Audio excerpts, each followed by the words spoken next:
Jemaat yang dikasih Tuhan, saya sapa kita selalu dengan Shalom. Haleluya. Puji Tuhan. Puji Tuhan. Tepuk tangan bagi kemuliaan Tuhan. Haleluya. Ada merasa bersukacita? Amin. Ini kemurahan Tuhan bagi kita. Pada hari ini firman Tuhan menyapa kita dari kitab Habakuk. Kitab Habakuk. Ya, kita mendengar firman Tuhan dari kitab Habakuk 1 ayat 12 sampai 17. 12 sampai 17. Sudah ketemu Bapak Ibu? Yang sudah ketemu, mari kita bangkit berdiri untuk membacaan firman Tuhan. Karena firman Tuhan hari ini tidak begitu panjang, ya, sehingga kita membaca secara responsoria. Ya, responsoria. Ini tadi sana. Jadi sekali lagi kita lihat Habakuk 1 ayat 12 sampai yang 17. Kalau judul perikopnya di atas, di manakah keadilan Tuhan? Lihat judul perikopnya, di manakah keadilan Tuhan? Saya baca ayat 12, nanti Bapak Ibu 13 dan kita 17 secara bersama-sama. Demikianlah firman Tuhan. Bukankah engkau ada sejak dulu, Tuhan Allahku yang Maha Kudus? Kami tidak akan mati. Ya Tuhan, mereka telah kau tetapkan untuk menghukum.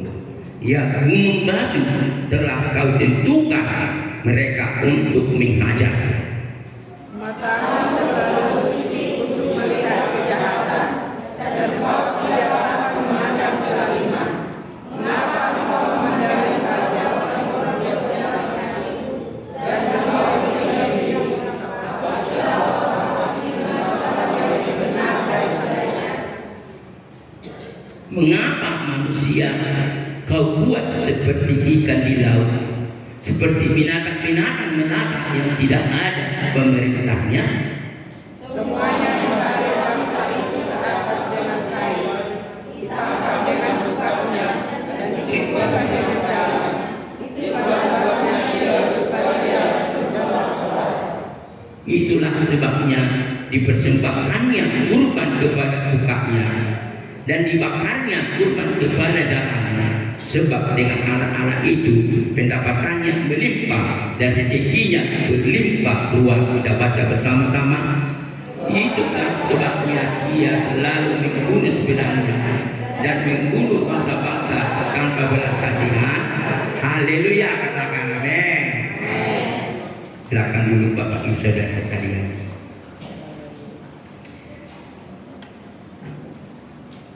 Ini minggu yang pertama, ya, tepatnya tanggal 5 Oktober 2025.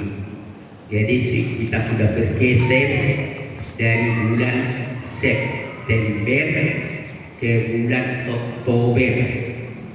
Ingat, jadi walaupun ini nama September Oktober bergeser, tapi untuk kata Oktober tidak ada begitu mengandung makna seperti yang lain-lain itu.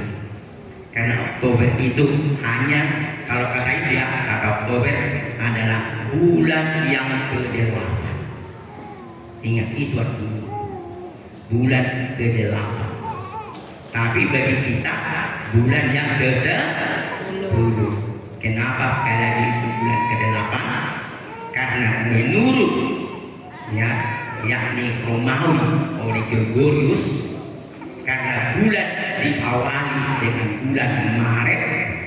Ingat, bulan Maret baru ke bulan Oktober sampai Desember. Itu dia.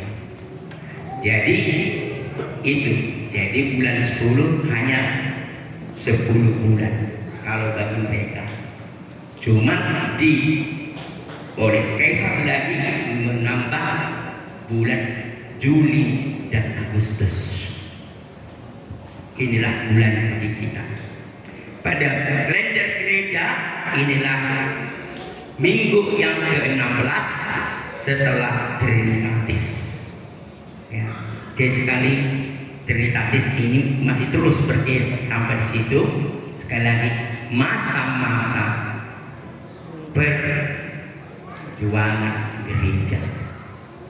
Jadi kita terus berjuang 1 tahun penuh sampai bulan November. Ya, November. Bulan Desember sudah dianggap bulan pertama dari gereja, dari mulai nanti Advent, supaya kita paham perjalanannya. Firman Tuhan yang telah kita baca tadi secara bergantian, ya, mau mengajak kita, mau atau menasihati kita, atau mungkin menegur kita agar iman kita makin bertumbuh di dalam Tuhan. Haleluya. Supaya iman kita makin bertumbuh dalam diri. Sehingga dari firman Tuhan yang sudah kita baca ini tadi, dan setelah aku renungkan ini dalam pergumulan yang saya lakukan, dari judul tadi, di manakah keadilan Tuhan? Tapi bukan ini yang saya pakai. Apa yang mau Tuhan ungkapkan dari situ kepada kita, ini yang mau Tuhan katakan kepada kita. Umat yang mengaca diri, umat yang mengaca diri, mengaca artinya berkaca, yang mengaca diri, ya. Mengapa Tuhan memperkenankan penderitaan itu? Ya. Jadi kita mengaca, berkaca, artinya kalau istilah dari kata kaca, mengapa, ya? Umat yang mengaca diri, mengapa Tuhan, ya, memperkenankan penderitaan itu? Ini kita lihat, mengapa? Firman ini disampaikan oleh Nabi Habakuk.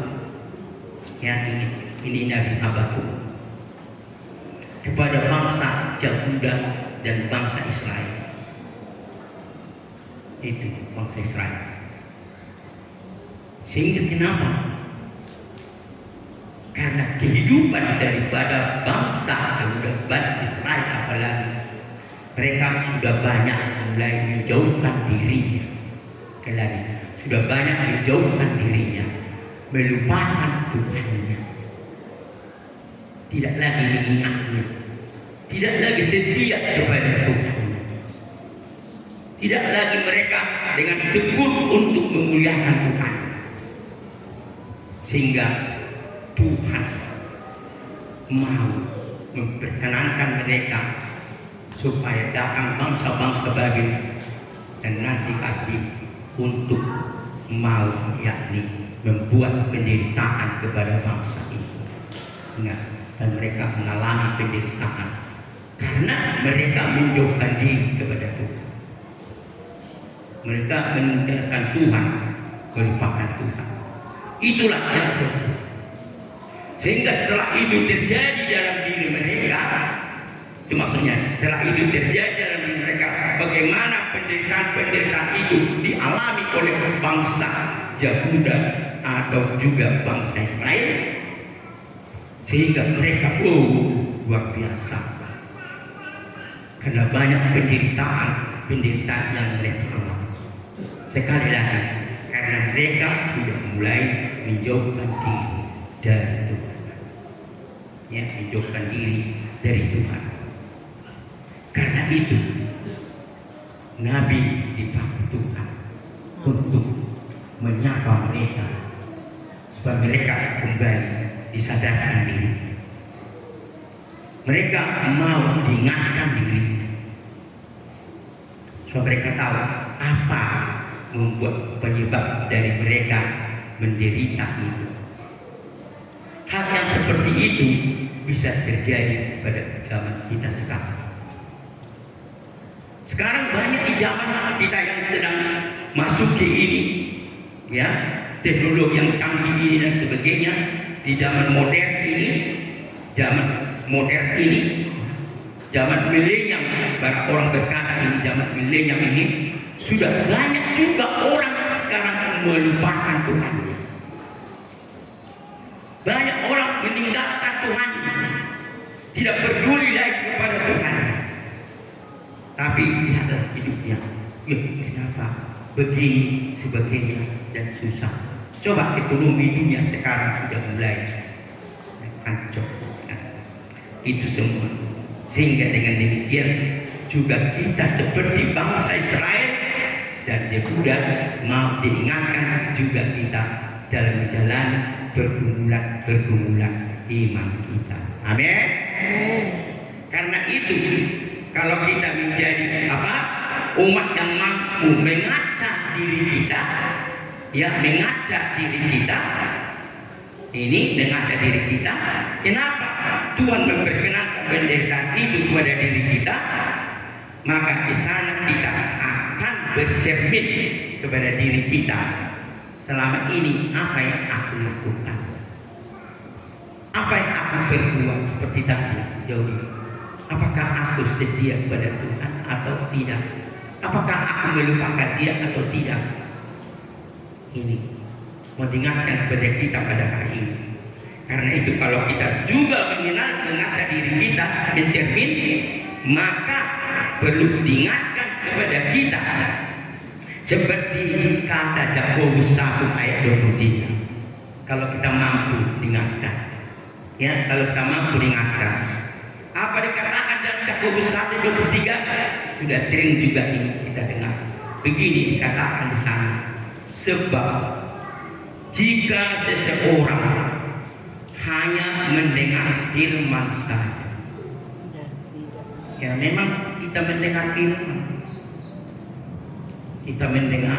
firman, sekarang sudah banyak teknologi canggih mendengar firman, ya dan sebagainya, ya dan tidak melakukannya, ia seumpama seseorang yang sedang memandang mukanya yang sebenarnya di depan cermin. Itu makanya dia mulai mengaca, ya, dia seperti di kaca. Wah, bagaimana wajahku sekarang? Nah itu kalau di kaca. Begitu kita juga bercermin kepada firman Tuhan. Haleluya.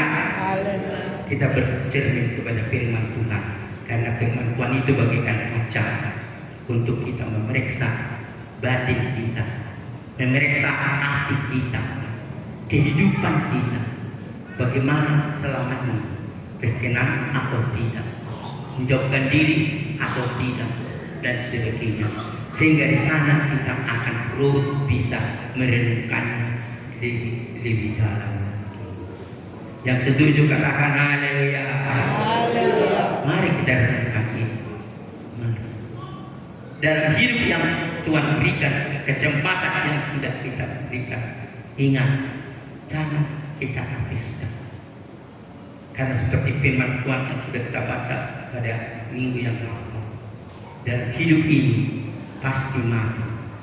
Ingat, dalam hidup ini pasti mati. Gak ada hidup untuk selamanya. Tapi yang pastinya, kalau aku sudah mati, itu yang perlu harus kita tahu. Apakah aku nanti masuk menghadap Bapakku di surga, dan atau menempatkan aku dalam Firdaus atau di neraka, ya, untuk penyiksaan selama-lamanya. Karena di sana tidak ada pertobatan, tidak ada penyesalan yang harus kita perbaiki. Tidak ada perbaiki hidup kita hanya pada saat kita hidup ini. Haleluya.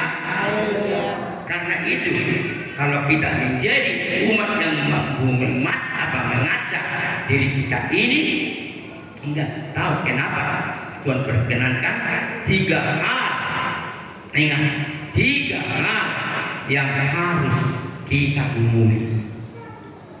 dari firman Tuhan yang sudah kita baca secara bergantian. 3 hal yang harus kita gumuli ya dalam firman Tuhan ini. Apa itu yang pertama? Kalau kita perhatikan di sini kembali ayat 12 sampai ayat yang ke-13 di sana, nanti ditambah langsung kepada ayat yang ke-17. Kalau kita perhatikan di sana, kalau kita melihat ini perlu dulu. Bukankah engkau ada sejak dahulu? Ya, Tuhan Allahku yang Maha Kudus, kami tidak akan mati. Ya Tuhan, mereka telah Kau tetapkan untuk menghukum. Ya, telah Kau tetapkan untuk menghukum.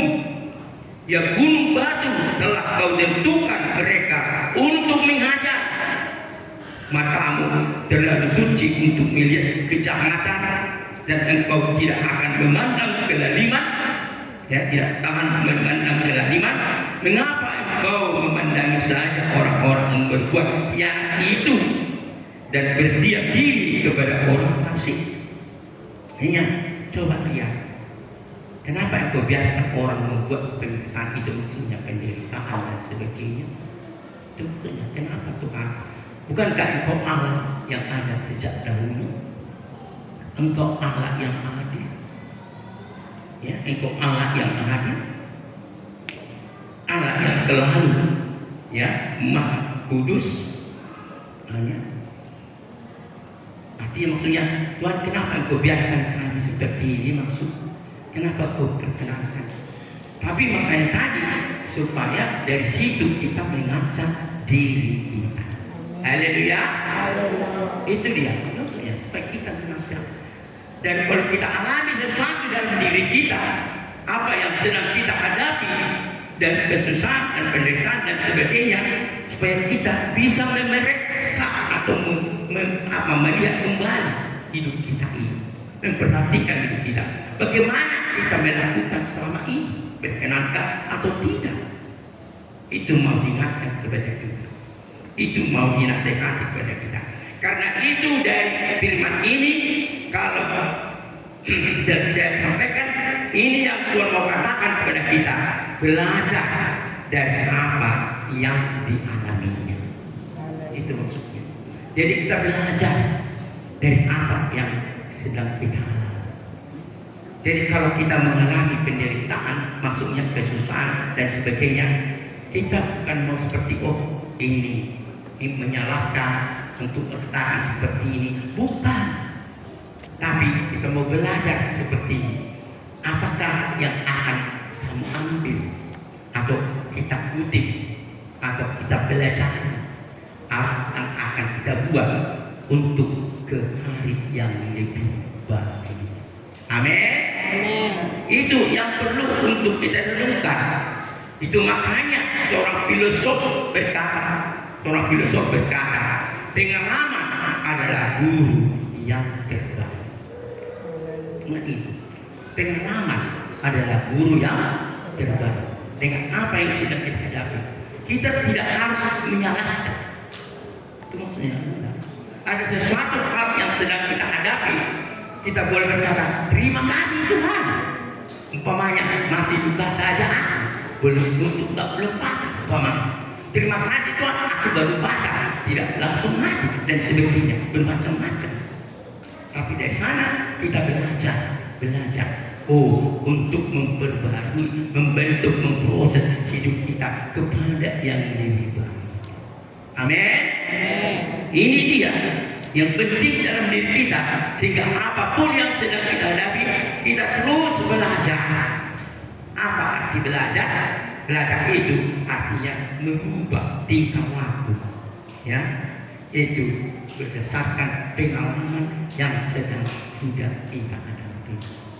Karena dalam dunia ini sudah pasti ada penderitaan. Yang tidak ada penderitaan hanya ada di surga. Haleluya. Dan itulah tujuan kita kalau sudah menyelesaikan hidup dalam dunia ini. Karena itu mari kita gumuli. Dan untuk ini kita lihat nasihat daripada Yesaya pasal 1 ayat 17. Yesaya pasal 1 ayat 17. Dalam belajar ini penting kita perhatikan, di sana dikatakan belajarlah berbuat baik. Ingat, belajarlah berbuat baik. Usahakanlah keadilan. Kendalikan orang kejam. Ya, belalah hak anak-anak yatim. Berjuangkanlah perkara janda-janda. Artinya itulah yang tertanam dalam batin kita ke hari yang akan datang. Bukan untuk yang membuat yang tidak jauh, yang berkenan, tapi terus kita diproses, dibentuk dengan banyak hal yang sedang kita pegang. Haleluya. Haleluya. Mari kita renungkan dengan dalam. Itulah yang bertahan. Ya. Yang kedua, ini terus langsung naik jam ke sana, jam 11. Yang kedua, ya, ayat kedua yang kita lihat dari ayat yang ke-14 sampai ayat yang ke-15. Ya, kalau kita perhatikan sana, mengapa manusia kau buat? Lihat, kau buat. Nama Tuhan di situ, kau artinya besar. Kau buat seperti ikan di laut. Tapi artinya kita ini, kenapa kita ini akhirnya dibuat seperti ikan di laut? Ya, seperti ikan di laut, maksudnya tuh seperti binatang-binatang belaka yang tidak ada pemerintahnya, semuanya ditarik, mangsa hidup di atas dengan kail, ditangkap dengan bukanya dan dikumpulkan dengan darah. Itulah sebabnya ia bersukaria dan bersorak-sorai. Itu yang kita perhatikan. Kenapa engkau berbuat seperti itu? Ya. Jadi kalau kita perhatikan, simak dengan baik. Yang Tuhan lakukan di sini adalah hal yang terbaik. Amin. Karena tidak dibiarkan, artinya tidak dibiarkannya kita di dalam penderitaan itu terus, itu maksudnya mengalami kesusahan itu sebagai mau seperti jarak yang ditangkap dia semua dari sana. Dia mau dimasukkan ke dalam makanan supaya dia ditempatkan satu tempat yang tertentu. Haleluya. Haleluya. Itulah yang mau Tuhan lakukan. Yang itu apa yang Tuhan katakan dengan yang kedua ini, Tuhan memperhatikan umat yang dikasihinya. Jadi Tuhan memperhatikan umat yang dikasihinya. Dia perhatikannya itu supaya mereka dapat merasakan yakni kebahagiaan, yakni bersukaria dan bersorak-sorai. Lepaskan kita dari penderitaan yang sedang kita alami saat ini, dari masalah, persoalan dan lain sebagainya yang kita hadapi. Tuhan seperti orang penjara untuk menarik kita dan memasukkannya dan menempatkannya di tempat yang sesuatu yang tertentu. Itulah Tuhan kita yang penuh kasih bagi kita. Dia tidak ingin terus makin menderita. Haleluya. Tuhan ingin supaya mereka merasakan sukacita yang dari Tuhan, kebahagiaan dari Tuhan, menikmati anugerah Tuhan bagi mereka. Itu yang Tuhan lakukan kepada mereka. Mari kita renungkan itu di dalam diri kita. Tuhan kita memperhatikan kita. Memperhatikan artinya kita selalu mengamati kita dengan seksama. Hidup kita, langkah kita, semua kita perhatikan. Anakku ini karena dia dikasih, ya aku jadikan dia aku. Baik, mari kita renungkan dengan dalam batin kita. Itulah untuk itu. Dan untuk ini mari kita perhatikan dalam Mazmur 40 ayat 18. Kita melihat di sana sebagai nasihat dari kita. Ya, nasihat bagi kita dalam ayat tadi. Mazmur 40 ayat 18. Aku ini, ya perhatikan, aku ini sengsara, kata Mazmur. Aku ini sengsara dan miskin. Aku ini sengsara dan miskin, kan menjadi kata semuanya miskin. Tetapi Tuhan memperhatikan aku. Amin. Tuhan memperhatikan aku. Engkaulah yang menolong aku. dan meluputkan aku. Ya Allahku, janganlah berlambat-lambat. Amin. Akhirnya Engkau, karena Engkau Tuhan memperhatikanku, luaskanlah berkah di dalam kasih-Nya yang dalam. Itulah yang kedua. Ketiga hanya ayat yang ke-16, karena 17 sudah tadi di situ. Ke-16 apa dikatakan sana saya baca. Itulah sebabnya, ya, itulah sebabnya dipersembahkannya. Artinya orang yang sudah diselamatkan tadi seperti dipersembahkannya, ya, itu, ya, persembahan kurban kepada Tuhannya dan membakar kurban kepada jalannya. Sebab dengan alat-alat itu pendapatannya berlimpah dan rezekinya berlimpah berluas, ya. Sehingga dengan demikian dia untuk aku telah dikumpulkannya, disatukannya dan jadikannya, sehingga aku harus bertahu bersyukur kepada Dia. Kalau aku tidak dikumpulkannya, tidak disatukannya, wah, aku nggak tahu dari apa aku istilahnya, dari manusia yang bagaimana aku nggak tahu lagi. Kan tadi kan semua manusia masih bagaimana, masih tapi karena dia sudah dikumpulkannya, dapat bersorak-sorai, karena aku dikumpulkan seperti bukan, aku tahu bersyukur kepada itu, ku beri persembahan dan sebagainya. Karena itu apa yang ketiga yang tahu untuk bersyukur kepada Tuhan. Haleluya. Tahu kita bersyukur kepada Tuhan. Haleluya. Nah, mari kita tahu bersyukur. Tentu bersyukur pada Tuhan seperti yang pertama, membangun hubungan kita, keakraban kita, kemesraan kita dengan Tuhan kita, ya, kita peduli kepada Dia. Itu dia. Coba kalau kita, sehingga namanya belum, ya, setiap pagi kita mau bangun berdoa, enggak usah karena panjang lama-lama berdoa, bukan sebenarnya enggak. Tuhan bukan ingin doa yang sangat panjang-panjang sampai setengah jam pamannya, ya, kalau bisa enggak apa-apa, tapi kalau dia bersyukur kepada Tuhan. Haleluya. Mau tidur pun dia tahu bersyukur. Tuhan, terima kasih, Kau sudah sertai perjalanan satu hari ini. Kami mau baringkan tubuh kami, serahkan tangan-Mu tubuh jiwa kami, ya, atas dosa kami pelanggaran hari ini, ampuni kami. Kami dapat baringkan tubuh kami dan terlindung. Puji Tuhan. Itu pada umumnya kalau dua kita di luar yang apa, ya dua itu yang mau tidur, sudah bangun, kan ya kan? Baru dua makan, karena terima kasih dan sebagainya. Dan dua-dua ini ibadah-ibadah kita secara umum. Nah, ini tahu bersyukur, dan apapun yang harus kita buat dengan itu juga dikatakan tahu kita harus juga berkorban. Bersyukur itu tidak hanya ada sesuatu yang menyertainya. Haleluya. Mari kita renungkan dengan dalam untuk itu, ya, dengan dalam untuk itu, dan kita perhatikan. Untuk ini mari kita bandingkan dengan sebagai nasihat dari Mazmur 9 ayat 2. Mazmur 9 ayat 2 dikatakan di sana, aku bersyukur kepada Tuhan dengan segenap hatiku. Aku mau menceritakan segala perbuatan-Mu. Ya, aku bersyukur kepada Tuhan dengan segenap hatiku. Aku mau menceritakan segala perbuatan-Mu. Artinya apa yang Tuhan sudah lakukan, berbuat bagi Dia.